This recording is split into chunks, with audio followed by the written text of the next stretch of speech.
Et donc bonjour à toutes et à tous les amis, on se retrouve aujourd'hui dans une toute nouvelle vidéo où nous allons parler de la chanson de geste.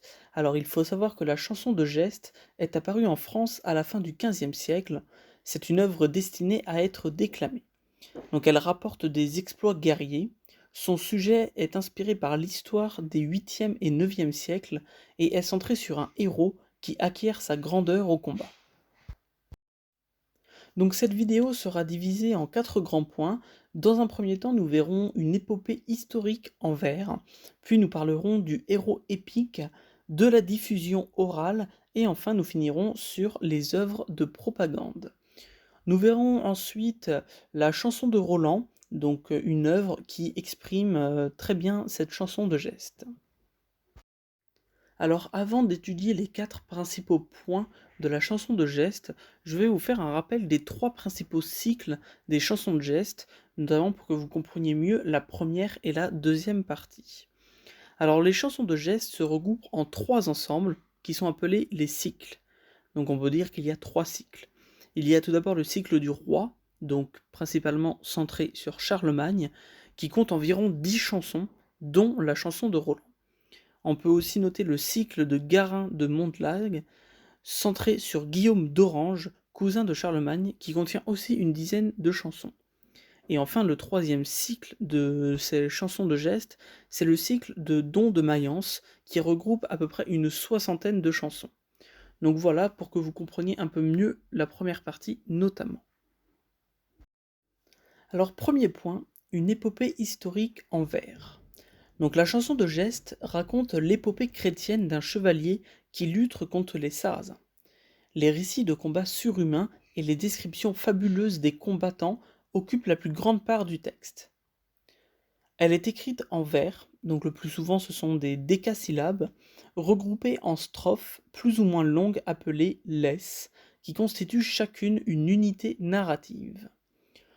Leur progression n'est pas toujours linéaire. En effet, aux moments les plus importants, le récit s'arrête, plusieurs laisses proposent des variations à partir d'un même vers et forment comme un chant au milieu du récit. Le héros épique. Donc le héros épique pratique 2 vertus. Tout d'abord, il pratique le courage, donc il s'exerce sur le champ de bataille, et la fidélité au suzerain. Son principal défaut est l'orgueil. Par exemple, dans la chanson de Roland, Roland refuse de sonner du corps quand il est encore temps. L'orgueil peut susciter des fautes plus graves, donc comme dans le cycle de Don de Mayence, les héros, pour se venger d'une humiliation, passent à l'ennemi et provoquent des guerres contre leur suzerain. Vaincus, ils se repentent souvent. Donc le héros a un très grand sens de l'honneur féodal et l'honneur familial. Il est solidaire de son lignage. Il a aussi un honneur national, il défend sa patrie en terre étrangère. Cette qualité se double d'une grande piété qui lui donne son exceptionnelle bravoure. La diffusion orale. L'origine de l'écriture des chansons de geste est inconnue, mais on sait qu'elles étaient diffusées par des jongleurs sur les routes des pèlerinages et à la cour des grands seigneurs. Un jongleur disait le récit, tandis qu'un ou plusieurs autres le mimaient. La chanson de geste a donc nombre de caractères d'un récit oral. En effet, il y a les répétitions de vers entiers ou d'épithètes qui facilitent l'effort de mémoire des jongleurs. En outre, la reprise de formules d'enchaînement et l'utilisation de motifs stéréotypés permettent aux récitants d'improviser. Des œuvres de propagande. Les déformations des faits historiques ne semblent pas seulement dues au hasard de la transmission orale. Les épopées sont écrites au moment des croisades et font œuvre de propagande. Elles galvanisent les soldats en célébrant les batailles contre les infidèles. Elles vantent la fidélité du vassal au suzerain et magnifient la personne royale en une période où l'autorité du roi est souvent contestée. Nous allons donc voir maintenant la chanson de Roland, donc qui va être découpée en 3 parties. Dans la première partie, nous verrons l'origine de la chanson de Roland. Dans la deuxième partie, la transformation épique. Et enfin, les 4 figures principales de cette chanson. Origine de la chanson de Roland. Alors la chanson de Roland remonte au début du XIIe siècle. C'est la plus ancienne des chansons de geste connues. Nous n'en avons cependant connaissance que depuis 1837, date à laquelle a été publié le texte, retrouvé à la bibliothèque d'Oxford.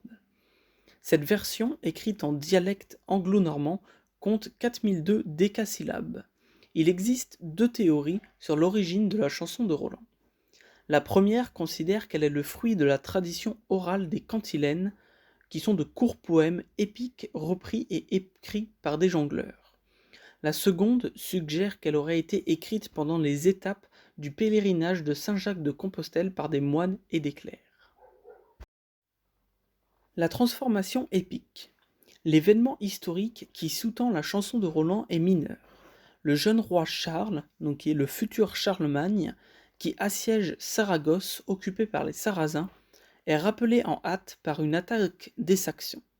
Il repasse donc les Pyrénées en août 778, mais son arrière-garde est massacré par des montagnards basques. Parmi les victimes se trouve Roland. La chanson de Roland, écrite 3 siècles après cet événement, offre un certain nombre de transformations épiques. Roland est le neveu de Charlemagne, l'empereur de 200 ans à la barbe fleurie. Il a pour compagnon Olivier, l'expédition devient une croisade de 7 ans et l'attaque des montagnards, un assaut de 400 000 cavaliers sarrasins. Les 4 figures principales de la chanson de Roland. La chanson de Roland est devenue un mythe par le relief de ses personnages. Charlemagne représente l'autorité, l'humanité et la sensibilité. Il pleure Roland mort, d'ailleurs. Il a un grand sens de la justice. Il venge Roland, trahi par Ganelon. Roland est brave et orgueilleux. Animé d'une grande foi en Dieu, il refuse de se rendre et préfère se lancer dans le combat avec ses compagnons. Sa mort solennelle tient une grande place dans le récit. Olivier incarne la raison et la conscience du danger. Même s'il critique vigoureusement le choix du combat par Roland, il sait pardonner à son compagnon au moment de sa mort. Ganelon, lui, trahit Roland, dont il est jaloux à l'extrême. Il est égaré par son désir de vengeance et ne mesure pas les conséquences de son acte. Et voilà, c'est terminé. J'espère que cette vidéo vous aura plu. N'hésitez pas à laisser un petit pouce bleu ou un petit commentaire, ça me fera plaisir. En attendant, je vous dis à très bientôt dans une prochaine vidéo. Salut tout le monde!